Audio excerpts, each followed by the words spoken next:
మీరు మాకు సమయం ఇవ్వకపోతే ఆ సమస్య తీవ్రంగా మారుతుంది. ఆ సమస్య తీవ్రంగా మారినప్పుడు ఆదిలాబాదు జిల్లా ఉప్పెనే కదులుతుంది. ఆదిలాబాదు జిల్లా ఇక్కడ ఉండే తండాలలో, గూడాలలో, మారుమూల పల్లెల్లో ఉండే రైతాంగం ఉప్పెనే కదులుతే అది మహారాష్ట్రకే సమస్యగా మారుతుంది. ఆనాడు ఆ సమస్య వచ్చినప్పుడు ఫడ్నవీస్ గారు మీరు గుర్తుపెట్టుకోండి, ఈ తెలంగాణ ప్రాంతం నిర్లక్ష్యం చేస్తే, అవమానం చేస్తే ఊరుకోదు. ఇవాళ ఈ వేదిక మీద నుంచి ముఖ్యమంత్రిగా, మహారాష్ట్ర ముఖ్యమంత్రి గారికి విజ్ఞప్తి చేస్తున్న సవినయంగా మా బాధను, మా ఆవేదనను, మా అవసరాన్ని మీరు అర్థం చేసుకోండి. ఇవాళ తుమ్మిడేటి దగ్గర ప్రాజెక్టు నిర్మించుకుంటే ఆదిలాబాద్, కరీంనగర్, నిజామాబాద్, మెదక్ జిల్లా వరకు లక్షలాది ఎకరాలకు నీళ్లు అందించడానికి, శ్రీపాద ఎల్లంపల్లి నింపుకోవడానికి, లక్షలాది ఎకరాలకు నీళ్లు ఇచ్చుకోవడానికి ఉపయోగపడుతుంది. ఎత్తిపోతలు అవసరం లేదు, విద్యుత్ అవసరం లేకుండానే గ్రావిటీతో మాకు నీళ్లు వస్తాయి. మా ఇంత తీవ్రమైన సమస్య మీద దాదాపుగా 1 సంవత్సరం నుంచి మేము ప్రయత్నం చేస్తున్నా, వారితో మాట్లాడడానికి, చర్చించడానికి, సమయం అడగడానికి. కానీ మహారాష్ట్ర ముఖ్యమంత్రి గారు స్పందించడం లేదు. మిత్రులు పాల్వే హరీష్ బాబు నా మిత్రుడే, కానీ తెలంగాణ పార్టీ వచ్చినప్పుడు నేను కాంగ్రెస్ అనొచ్చు, మిత్రుడు బీజేపీ అనొచ్చు.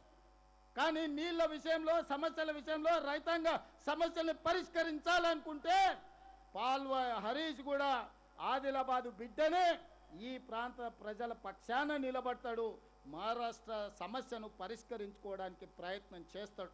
ఈరోజు నేను కిషన్ రెడ్డి గారికి, కేంద్ర మంత్రికి విజ్ఞప్తి చేస్తున్నా, మీ భుజాల మీద గురుతరమైన బాధ్యత ఉన్నది.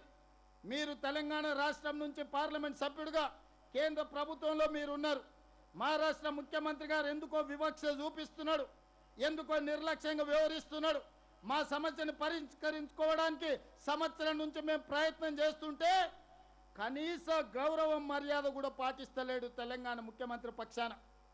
నేను నీకు నచ్చకపోవచ్చు, లేకపోతే నీ చీకటి మిత్రుడు చంద్రశేఖరరావు గారికి నచ్చకపోవచ్చు, లేదా ఫడ్నవీస్ గారికి నేను గుర్తు రాకపోవచ్చు. కానీ నేను లేవనెత్తుతున్న సమస్య తెలంగాణ 4 జిల్లాల లక్షలాది రైతాంగ సమస్య. ఈ రైతాంగ సమస్యను పరిష్కరించడానికి కిషన్ రెడ్డి గారు దూతగా వ్యవహరించాల్సిన అవసరం ఉన్నది. మీరు మాట్లాడండి కిషన్ రెడ్డి గారు, నాకు బేసిజాలు లేవు, నాకు పంతాలు పట్టింపులు లేవు, నేను మీ ఇంటికి వస్తా, మీతో మాట్లాడతా, మీరు నన్ను తీసుకెళ్ళండి మహారాష్ట్ర ముఖ్యమంత్రి దగ్గరికి.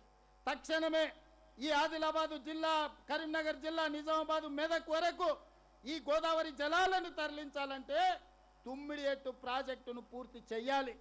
తుమ్మిడిఎట్టు ప్రాజెక్టును పూర్తి చేయాలి అనంటే ఈనాడు ఆ ప్రాంతంలో ఉన్న ఒక 1500 ఎకరాల భూసేకరణకు మహారాష్ట్ర ప్రభుత్వం సహకరించాలి.